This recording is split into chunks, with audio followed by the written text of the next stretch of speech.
Infrastructure Limited Q1 FY27 earnings conference call hosted by Investec Capital Services Limited. As a reminder, all participant lines will be in the listen-only mode, and there will be an opportunity for you to ask questions after the presentation concludes. Should you need assistance during this conference call, please signal an operator by pressing star then 0 on your touchtone phone. Please note that this conference is being recorded. I now hand the conference over to Mr. Vineet Pasid from Investec Capital Services. Thank you, and over to you, Mr. Pasid. Thank you.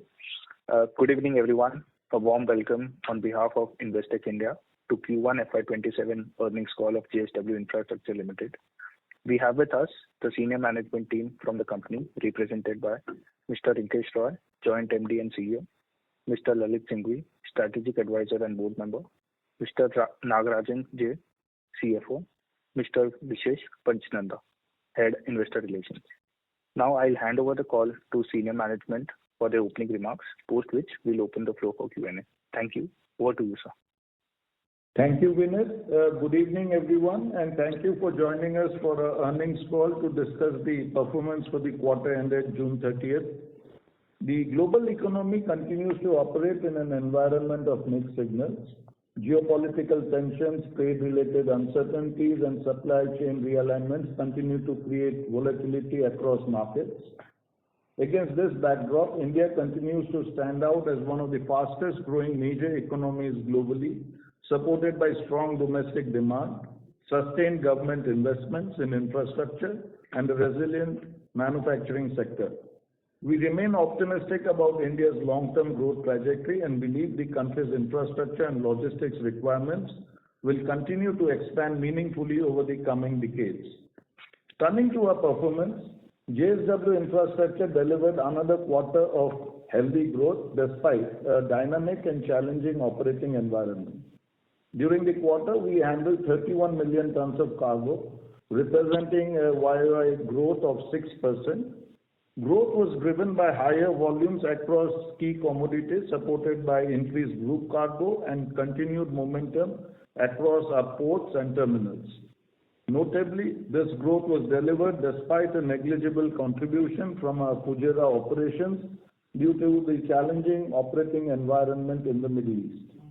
Excluding Fujairah, our India operations recorded an impressive 11% year-on-year growth in cargo volumes, significantly outpacing overall industry growth and validating the strength of our business model and deep customer relationships. Our financial performance remained robust, reflecting the strength of our diversified portfolio and operating efficiencies. Consolidated operating revenue for the quarter stood at 1445 crores, representing a growth of 18% year-on-year. Operating EBITDA increased by 16% year-on-year to rupees 674 crores while maintaining healthy margins, demonstrating the resilience and scalability of our business model. The quarter was also significant from a strategic perspective as we continue to advance our growth agenda across ports, logistics, and adjacent infrastructure. Our long-term ambition remains unchanged. We are building a platform that can support India's growing trade and logistics requirements by expanding our capacity from the current 186 million tons per annum to 300 by FY28 and further to 400 million tons per annum by FY2030 or earlier, while simultaneously establishing a comprehensive pan-India logistics network. We intend to achieve this through a combination of greenfield developments, brownfield expansions, port privatization opportunities, and value-accretive acquisitions. A key milestone during the quarter was the receipt of environmental clearance from Mumbai, Maharashtra, along with approval for rail connectivity to the dedicated freight corridor. These approvals represent key milestones and strengthen the project's multimodal connectivity, supporting its timely execution and long-term competitiveness. Across our development projects, execution continues to progress steadily. The slurry pipeline project has crossed a key milestone with 251 kilometers of pipeline loading completed, representing approximately 83% strong execution momentum with the project on track for completion by March 2027. At Jatadhar Port, Odisha, the construction activities are in full swing with the novation agreement executed with the anchor customer following the approvals received from the government of Odisha. At Keni Port, we continue to make progress on statutory approvals and expect environmental clearance shortly. At Southwest Port, Goa, we received consent to operate for the enhanced capacity of 12 million tons per annum, up from 11 earlier. The expansion work at Mangalore Container Terminal has been completed. As a result, capacity has been increased to 6 million tons per annum from 4.2 earlier. Meanwhile, construction at our Tuticorin bulk terminal is progressing well and remains on track for completion within the planned timeline. We also expanded our presence in the container segment through the award of the integrated development of the outer container terminal and berths 1 to 5 at Netaji Subhash Dock, Kolkata, under a PPP framework. This project further strengthens our position in Eastern India and upon completion will increase our container handling capacity in Kolkata to approximately 1.4 million TEUs. Our brownfield expansion projects are also advancing as planned. At Jaigarh Port, major equipment packages have been awarded, while at Dharamtar Port, work on the conveyor system and barge unloaders are progressing well. These projects will further enhance capacity and improve operational efficiencies across our network. In logistics, Navkar delivered another strong quarter of strong operational and financial performance driven by healthy volume growth and focused business development initiatives. It reported an operating EBITDA of rupees 33 crores in Q1, an increase of 62% Y-on-Y, reinforcing our confidence in the long-term potential of the integrated logistics platform. We also continue to strengthen our logistics network with the commencement of operations at the Gati Shakti Cargo Terminal at Arpanam, Tamil Nadu, and interim operations at Puttini Logistics Facility in Karnataka. Beyond the existing fleet of 25 rail rakes and 17 container rakes, including those operated through Navkar, taking our total fleet strength to 42, we have accelerated the scale-up of our logistics platform. As announced earlier, in April 26, we placed orders for an additional 25 container rakes and 15 rail rakes, reflecting our confidence in the growth potential of the integrated logistics business. I am pleased to share that we have already received the first 2 railway rakes under the order, marking the commencement of fleet expansion under this program. The balanced rakes are lined up for scheduled delivery in a phased manner, which will further strengthen our rail logistics platform and support the growth of our integrated logistics business. This expansion is aligned with a medium-term objective of scaling our fleet to approximately 110 rail rakes and 140 container rakes, creating a combined fleet of around 250 rakes over the next 2 to 3 years, with a clear focus on asset utilization, returns, and earnings visibility. A major highlight during the quarter was the successful completion of a rupees 7,503 crores qualified institutional placement, which witnessed strong participation from leading global and domestic institutional investors. The transaction reinforces confidence in our business model, execution track record, and long-term growth strategy. The capital raised further strengthens our balance sheet and provides significant flexibility to accelerate our journey towards 400 million tons per annum capacity, expand our integrated logistics network, and pursue value-accretive growth opportunities while maintaining disciplined capital allocation. Looking ahead, we remain focused on execution, operational excellence, and disciplined growth with a strengthened balance sheet, a visible project pipeline, and a growing logistics network. With that, I would now like to hand over the call to our CFO, Mr. Nagarajan, who will take you through the financial performance and other details. Thank you. Thank you, Nikeshji, and good evening, everybody. Let me first talk about our port business. In Q1 FY27, the company handled cargo volumes of 31 million tons compared to 29.4 million tons in Q1 FY26, registering a growth of 6% YOY. Increase was driven by strong performance at Jaigarh, led by higher anchor customer volumes and increasing third-party cargo throughput from newer cargo segments. Further contributed by robust throughput at Dharamtar, Southwest Port and Ennore Bulk Terminal, along with interim operations at the Tuticorin Terminal. Growth was partially offset by lower volumes at Fujairah Terminal due to challenging operating environment in the Middle East, which impacted the third-party cargo volumes, which eventually stood at 48%. Operational revenue for the port segment increased by 11% during the quarter to 1,208 crores, compared with 1,086 crores in Q1 FY26. Revenue increase was driven by volume growth and a favorable product mix.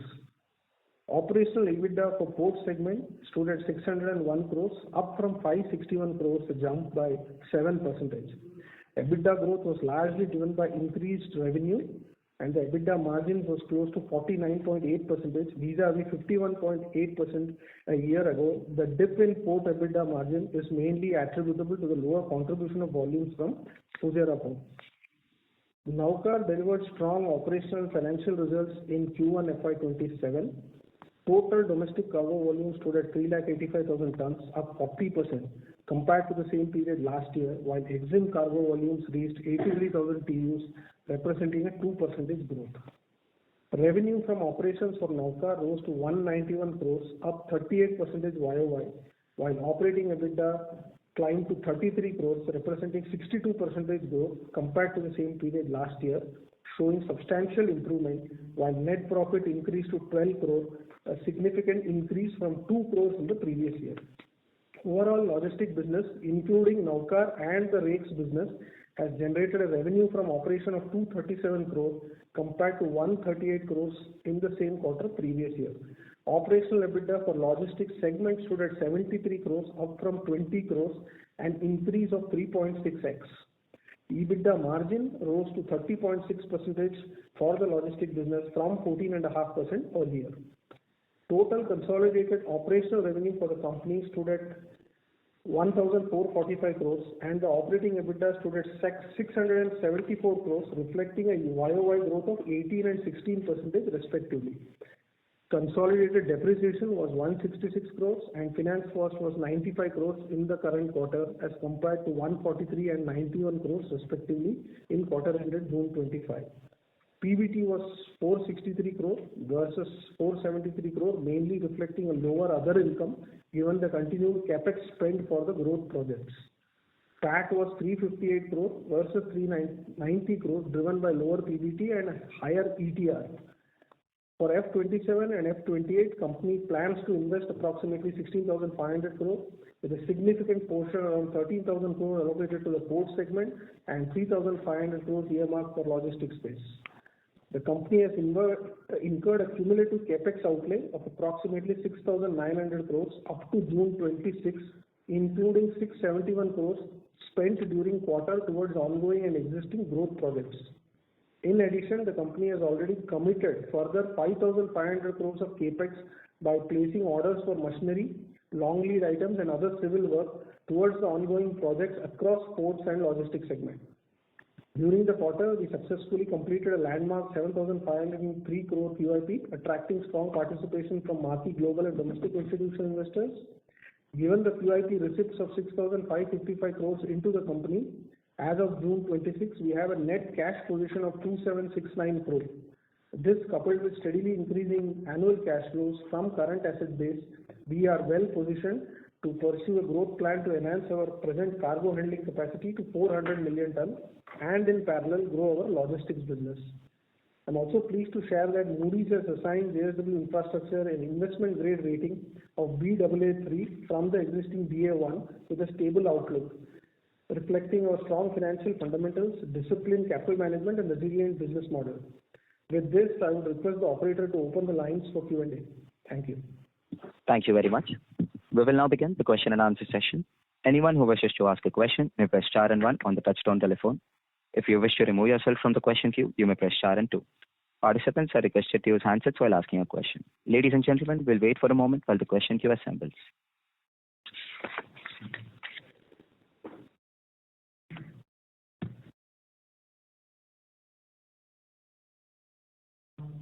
The first question is from the line of Bharani V from Avendus Spark. Please go ahead. Yeah, good evening. My first question is on the cost escalation, if at all, due to the ongoing geopolitical crisis and how it has impacted our ongoing under construction projects like slurry pipelines. That's my first question. So the slurry pipeline work, as I mentioned earlier, we have crossed a very important, landmark. We have now moved to 251 kilometers by end of June of pipeline lowering, and it has not affected any ongoing projects in any way. There were some on and off issues with somewhere of LPG gas availability or diesel availability, but these were, a normal part of project execution. So we have moved ahead and the projects are moving on quite nicely. And Bharani, the total project cost always has a contingency component. So any such minor escalations get adjusted in that contingency component, and eventually it won't affect the overall project cost. Sure, understood. My second question is, it's good to note that we got environmental clearance for Murbe. Could you give status on KD? Yes, we know it is being awaited, but where is the process and when we can expect it? Could you be louder, please? Bharani, I think you are quite far from the speaker, so if you can come closer and repeat your question. Sorry for that. I was asking the status of getting environmental clearance for KD Port, where it is at, when we can expect it, sir.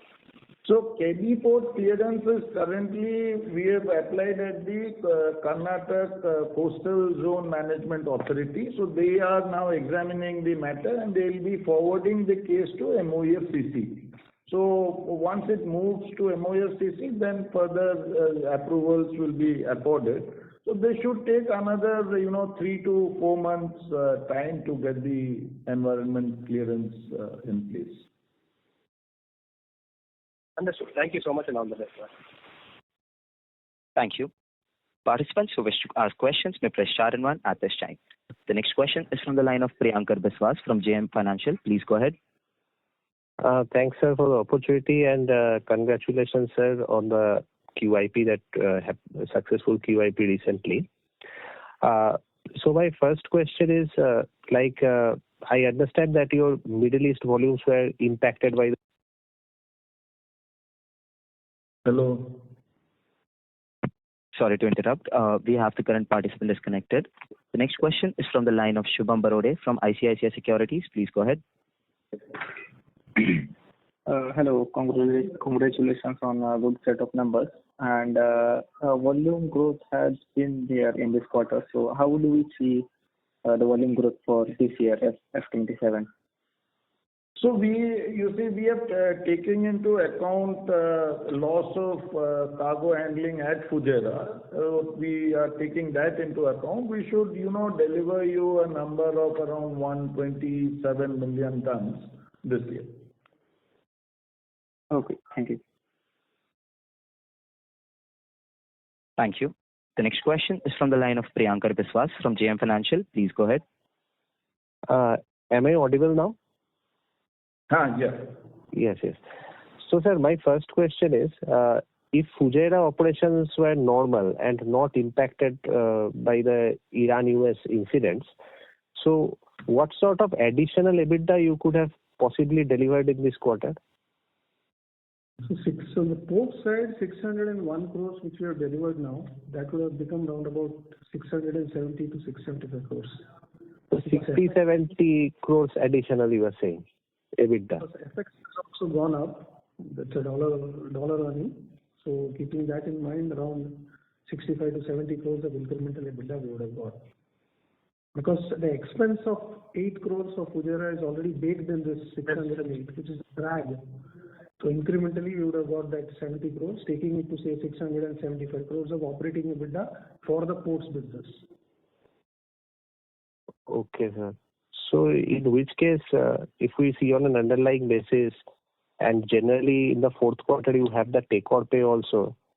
So ideally, we are actually doing slightly better than the guidance. Is that the right way to look at it?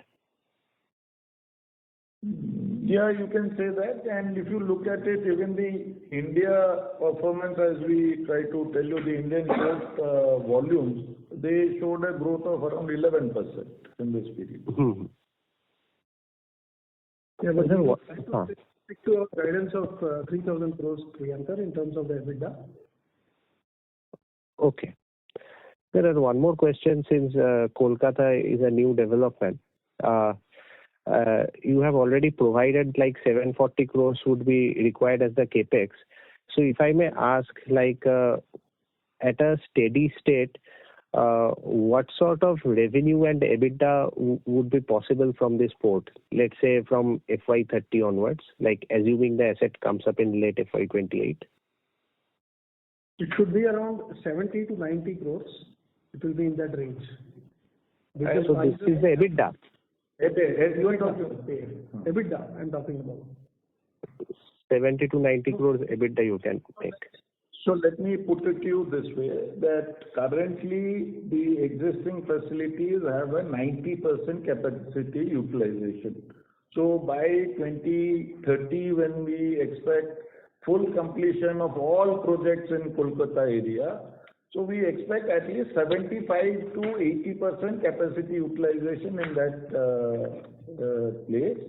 So these numbers will be going up because these are coming in three distinct phases. The first one is berth 7 and 8, second one is the outer terminal, and third one is berth 1 to 5. So if we look at all the three put together, these numbers will be substantially higher. Priyankar, what I spoke about was only the phase 1. Oh, so this 70 to 90 crore is phase 1. That is berth 7 and 8. So that's what I wanted to clarify to you. These are coming up in three phases: berth 7, 8, outer terminal 1 and 2, and then berth 1 to 5. So these all put together is 1.4 million TEU. And when we get all the three in place, by that time the starting point would be 75 to 80% capacity utilization. Okay, sir. So if I'm just paraphrasing. So in the first phase, you should be able to get at least like 70 odd crores. Is that the right way to look at it? Like once you are done with the first phase, 0.45 million TEUs. On full completion, you can take it to 90 basis the prevailing NSRs which are there, and we believe it can go up in the next 2 to 3 years by the time this stabilizes. So as of now, you can take it at 90. But overall, if you look at it for the entire 1.4 million TEUs, we are looking at somewhere around about 300 to 350 crores. Correct. Okay. 300 to 350 crores in the long term, when all phases are there. Yes. Okay. And if I can just squeeze one more in, like I understand that you have got the environmental clearances for the DSP connection, right, for Murbe. But what about the environmental clearances for the port itself, that is Murbe? That is one. So the EC is for the entire project for Murbe, which includes the connectivity corridor. Okay, so you should be able to now start construction, let's say next year possibly, then in that case? So we are looking at starting it in Q3, somewhere by December we should be starting the work. Although all preparatory works we are targeting to start within a month. Concession agreement will be signed in the next 2 to 3 months. Order placement will start now, and construction will commence by say December and January. So already tenders have been invited, so we'll be moving ahead quite fast on this. Okay, sir. And any updates on Oman? So that's my last question, because given this Gulf crisis, so what I understand is a lot of Middle Eastern countries are actually pushing forward their projects which keep the Gulf Strait of Hormuz. So any update there? So as you have rightly stated, this port is outside the Straits of Hormuz, very strategically located. we have already invited bids on June itself for port construction. What is now awaited are some few details where the conditions precedent from their part has to be completed, after which the concession agreement will be signed and then we'll be moving ahead. So these will be all done parallelly. The award of the project, the concession agreement, so these should take another month or two to get it completed.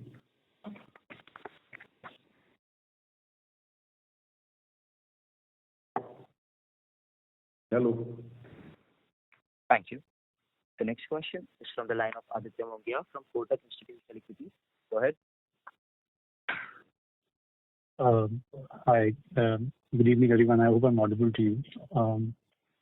I'll go ahead with my first question. I've been just taking the lead from the last person. I arrive at an EBITDA margin at the port business, which actually improves Q on Q if you add back the 60 crore amount. While you had some pass-through income in fourth quarter, if 1, 2 numbers are better, could you help us understand where and which ports are driving the margin expansion on a Q&Q basis, while otherwise it should otherwise be falling?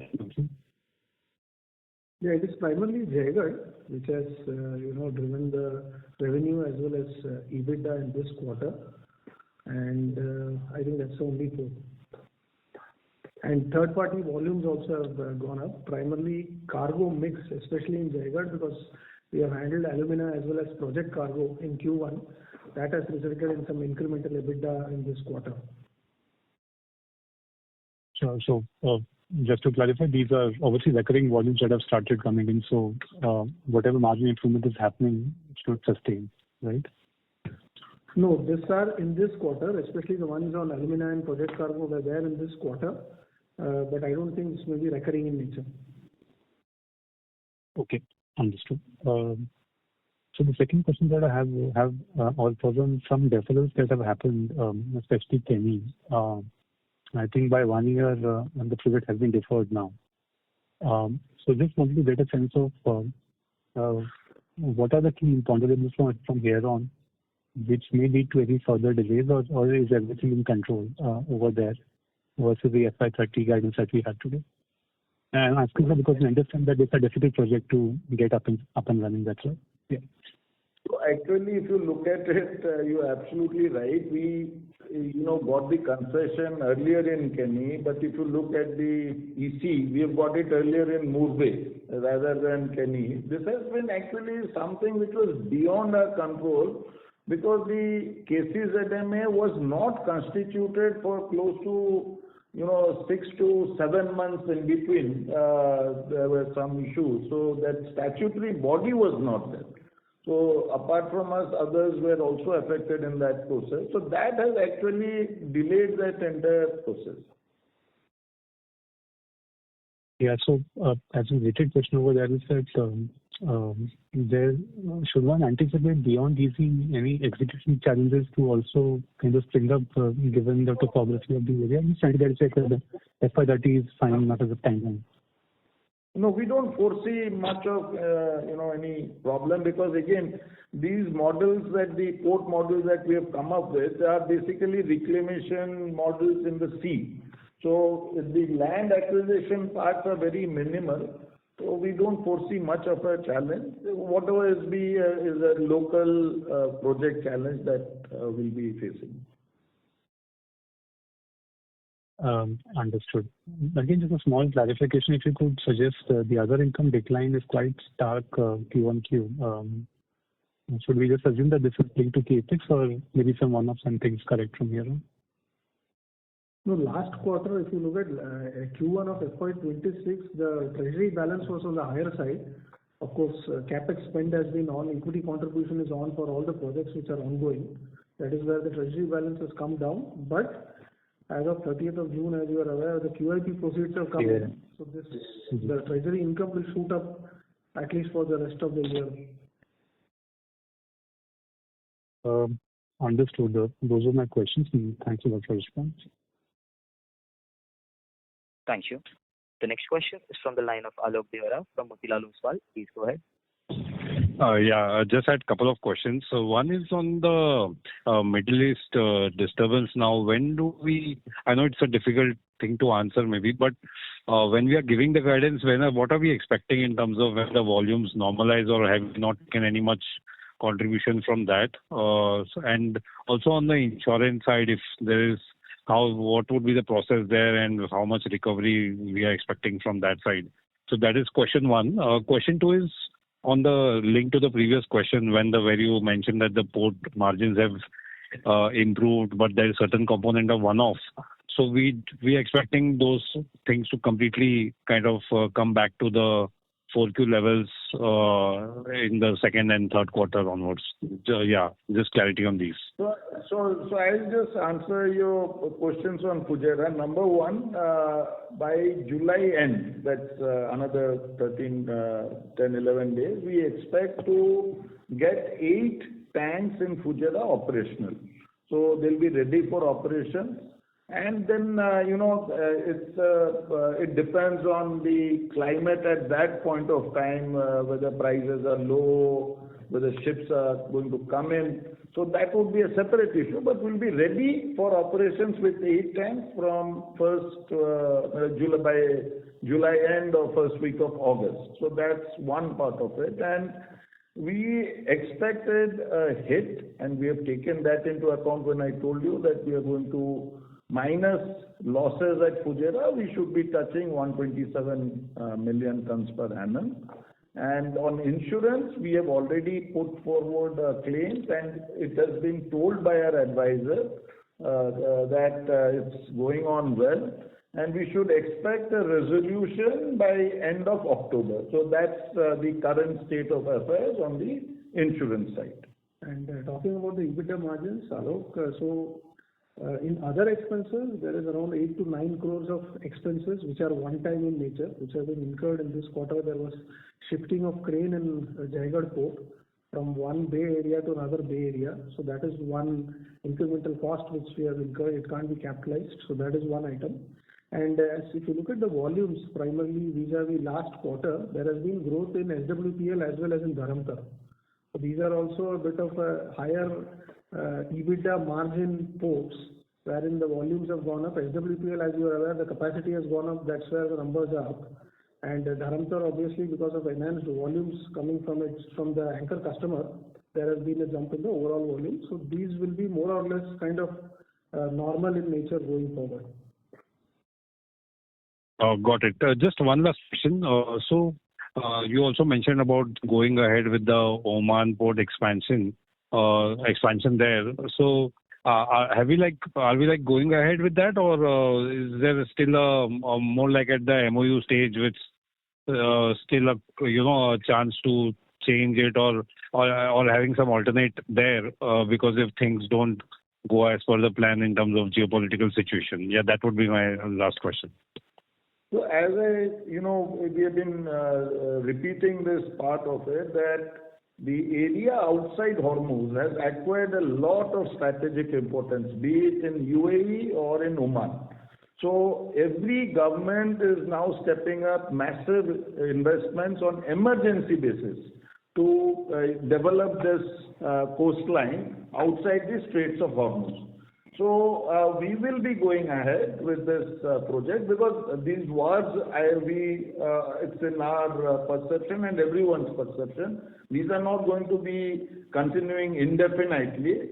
So these projects will take another 2-3 years to come into stream. So I think that's a good decision to move ahead. We'll be continuing on this. Got it. Thank you, sir. That's all from my side. All the best. Thank you. The next question is from the line of Ankit Shah from Elara Capital. Please go ahead. Yeah, hi, sir. Ankita here. Most of my questions have been answered, just one or two. So we had plans to merge Navkar Corporation, right? Any thoughts on that? We will communicate at the right time. But that's not, we'll, not taken anything on that. Are we looking at any acquisitions in the logistics space in this financial year, given that we are guiding for a strong growth this year and assuming and next year also, and assuming it is building in some acquisitions as well. So, anything that you can share at the moment on the same? Yeah, for the rakes business, obviously, we continue to place orders for the rakes. On the terminal side, as you are aware, we have kind of bid for NCR Rail, and that's at the fag end of closure. So that we should be closing in this quarter. And a couple of assets are in the NCLT, where we would like to participate in those assets as a bidder. Okay, and you expect, okay, then, okay, fine. Take care. I think, yeah, that's it from my side. Yeah, sure. Thank you. Thank you. The next question is from the line of Koundinya Nimmagadda from Jefferies. Please go ahead. Yeah, hi, sir. Thanks for the opportunity. So my question is likely a bit on the medium-term trajectory, right? Can you speak a little bit about, the opportunity for third-party volume growth at some of your greenfield ports, especially something like a Murbe or your Kenny port, right? As and when they come, can you give a little bit color on, what the catchment looks like? What are the industries that you're looking for to drive up utilizations here? Because at least my understanding is that, there is not enough support from group for this port. So if you can speak a little bit on that, please. So at Murbe, let's go stepwise. So at Murbe, we are looking at, there's an immediate industrial area in Tarapur, Boisar, Palghar area. So that's the immediate vicinity. You have a lot of cargo. Then pushing inwards, because you are bypassing the Western Ghats, you get the hinterland of MP, you get the hinterland of Telangana and southern and western Maharashtra. So that becomes a big catchment area for traffic origin. So here the traffic we're looking at is not only bulk, the brake bulk, containers, fertilizers. So there's a wide catchment area, and most importantly, the moment you are connected to the dedicated freight corridor, the hinterland opens up to North India also. So that is where the key traffic elements are going to come from. Number two part was on Kenny. So Kenny, we are also looking at the immediate hinterland behind the Bellary Hospet sector. So there's a lot of potential. Those areas are developing very fast with a lot of mineral-based and metal-based industries coming up there. So the hinterland is again quite vibrant and growing. So these are the areas we are looking at third-party cargo growth. So, sir, just spending a little bit more time on Murbe, right?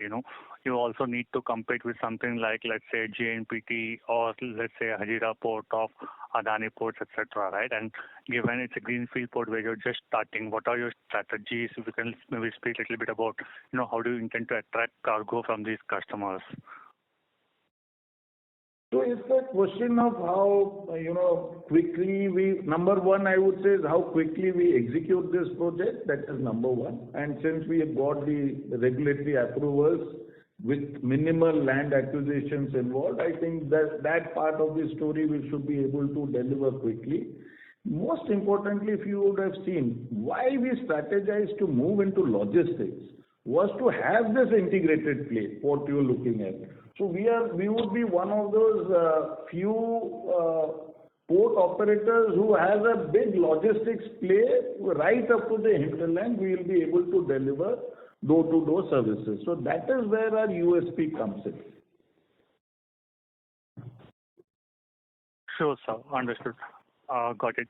Sir, secondly, a small bookkeeping question. I'm just sorry for hopping on this EBITDA margin part.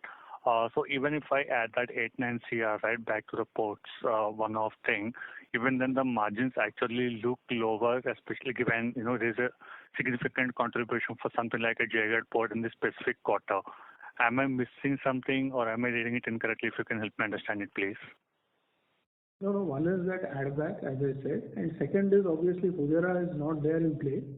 So that is something you need to add back. Had it been there, then what would have been the outcome in terms of EBITDA margin, which we just highlighted around 65 to 70 crores we would have lost.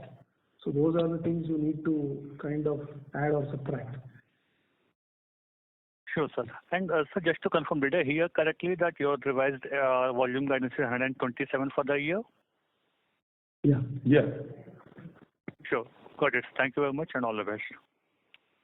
Thank you. Thank you. The next question is from the line of Ketan Jain from Avendus Spark. Please go ahead.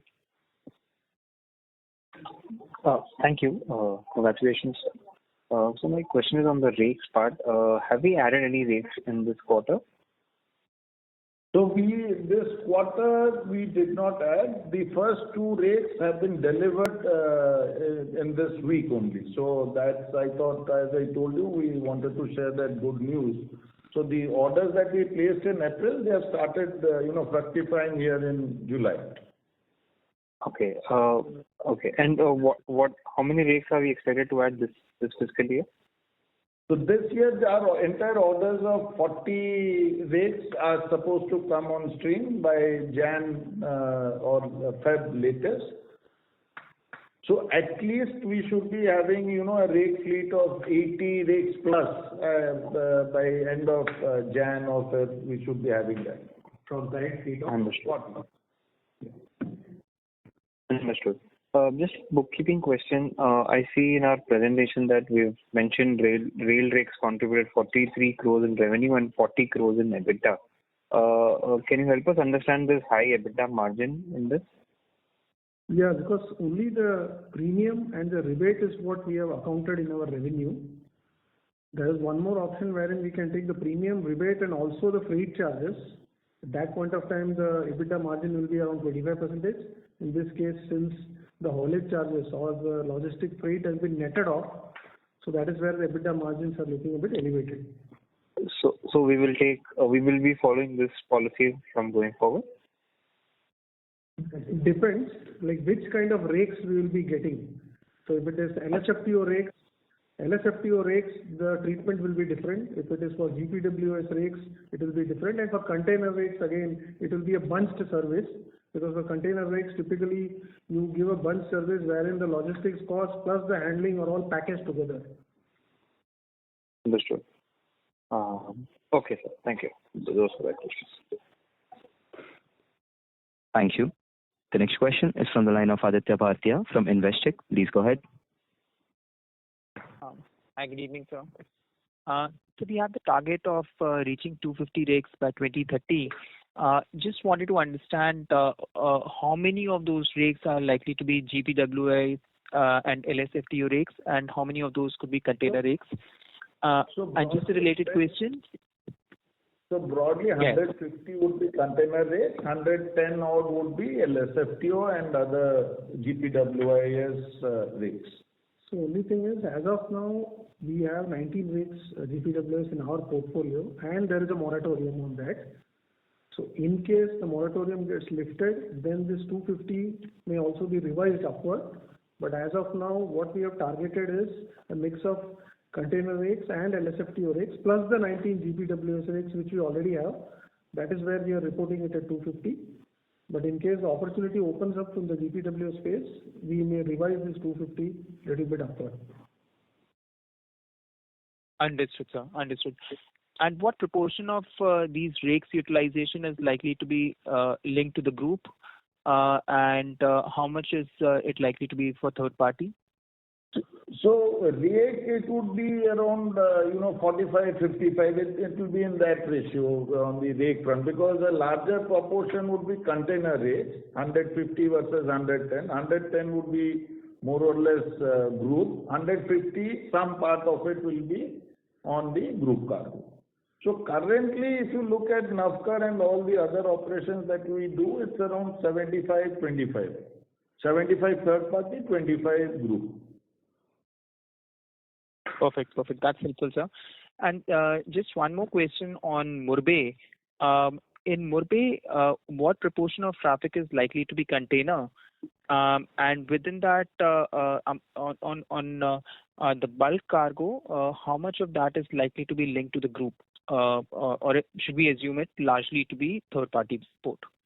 So we are basically looking at, as I told you, a hinterland in MP, which is more of fertilizers, some part of other movement. A part of it will be definitely container, and mostly it would be partially serving group somewhere in Tarapur, Boisar, this belt they will be serving. So it would be a mix of 20-80. You can put it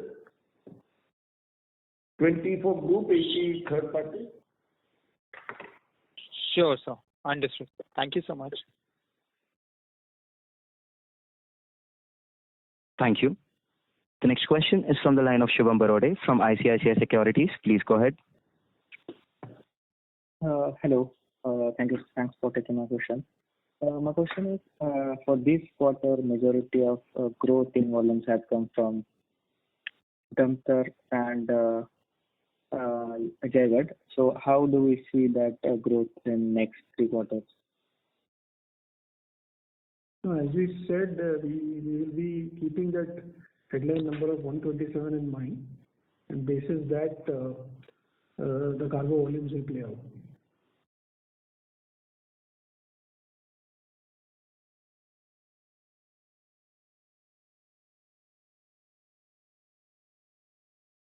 The next question is from the line of Achal Lohade from Nuvama. Please go ahead.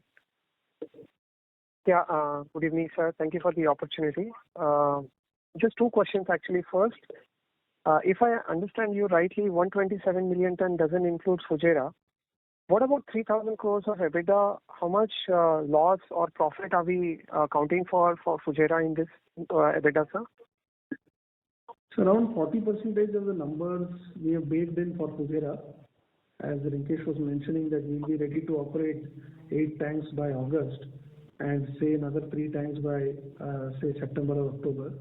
So we have baked in around 100 to 125 crores of EBITDA coming in from Fujairah operations out of the 3,000 crores numbers which we have guided. Got it. And in terms of volume? Volume around 2 to 2.5 million ton. Same proportion, I think. Yeah. Got it.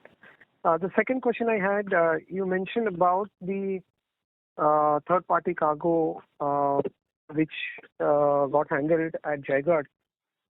Was that just the ODC cargo and alumina product, and that is more one time? Have I understood right, or is there a recurring third-party cargo, a new set of kind of category which is kind of emerging? No, from the project cargo as well as the alumina cargo, that is one time. But we have also got an incremental cargo on the LPG space, so that we expect to take it forward or continue in the subsequent quarters. Right, understood. One clarification in terms of the other income, the QOQ fall, if you could clarify, so you clarified the YY fall. What about the QOQ? Was there any like large one-off income in this 90 crore in 4Q FY26? Yeah, because we had receivables from Hiranandani, which wherein they are into JV with us in the Jaigarh port. So on our receivables, around 40 crores of interest they paid to us in Q4 of FY26. So that is accrued in our financials. Otherwise, if you look at it, sans that, it would have been in that 50 to 55 crore mark in Q4 FY26. And this 40 crore you have received or you have accrued? It's sitting as a receivable? We have received, and that's how we have received. Okay, that is how we have accounted for. Okay, understood. Absolutely. Perfect, sir. Thank you so much for the clarification. Those were my 2 questions. Thank you. Thank you. The next question is from the line of Shubham Barode from ICICI Securities. Please go ahead. My question has been answered. Thank you. Thank you. Ladies and gentlemen, that was the last question of the day, and I would now like to hand the conference over to the management for closing comments. So we delivered a strong quarter driven by healthy cargo growth, resilient operational performance, and steady execution across our growth projects. We continue to make good progress on our brownfield expansions, while key milestones at Murbe and Jatadhar further strengthen the visibility of our greenfield pipeline. Our logistics platform is also scaling up well through rail fleet expansion, new asset commissioning, and strong performance at Navkar.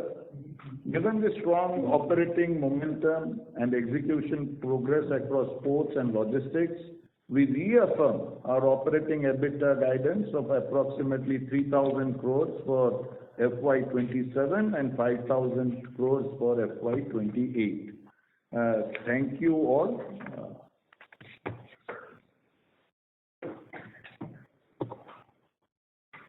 Thank you.